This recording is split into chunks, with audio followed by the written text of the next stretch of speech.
ಪ್ರಧಾನಿ ಮೋದಿ ಅವರು ವಿದೇಶಗಳಿಗೆ ಹೋದಾಗ ಮಹಾತ್ಮ ಗಾಂಧಿ ಅವರನ್ನ ಕೊಂಡಾಡುತ್ತಾರೆ. ಆದರೆ ತಮ್ಮದೇ ದೇಶದಲ್ಲಿ ಗಾಂಧಿ ಅವರಿಗೆ ಅಪಪ್ರಚಾರ ಮಾಡ್ತಾರೆ.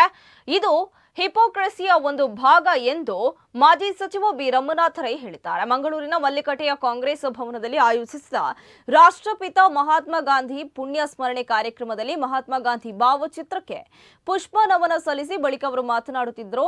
ಗಾಂಧೀಜಿಯವರು ಅಹಿಂಸಾ ಮಾರ್ಗದ ಮೂಲಕ ಬ್ರಿಟಿಷರ ವಿರುದ್ಧ ಹೋರಾಡಿದ ಫಲವಾಗಿ ದೇಶಕ್ಕೆ ಸ್ವಾತಂತ್ರ್ಯ ದೊರೆಯಿತು.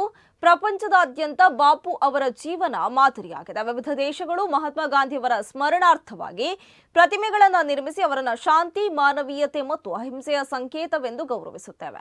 ಆದರೆ ಇಲ್ಲಿ ಮೋದಿಜಿಯವರ ಶಿಷ್ಯರು ಗಾಂಧಿ ಪ್ರತಿಮೆಗೆ ಬೆಂಕಿ ಗುಂಡು ಹಾರಿಸಿ ಅವಮಾನಿಸುತ್ತಿರುವುದು ಖಂಡನೀಯ ಎಂದರು. ಇನ್ನು ಈ ಸಂದರ್ಭದಲ್ಲಿ ಮಾಜಿ ಮೇಯರ್ ಕೆ ಹರಿನಾಥ್, ಡಿಸಿಸಿ ಉಪಾಧ್ಯಕ್ಷರಾದ ಶುಭೋದಯ ಆಳ್ವ, ನೀರಜ್ ಚಂದ್ರಪಾಲ್, ಪ್ರಧಾನ ಕಾರ್ಯದರ್ಶಿಗಳಾದ ಟಿಕೆ ಸುಧೀರ್ ಸೇರಿದಂತೆ ಮತ್ತಿತರರು ಉಪಸ್ಥಿತರಿದ್ದರು.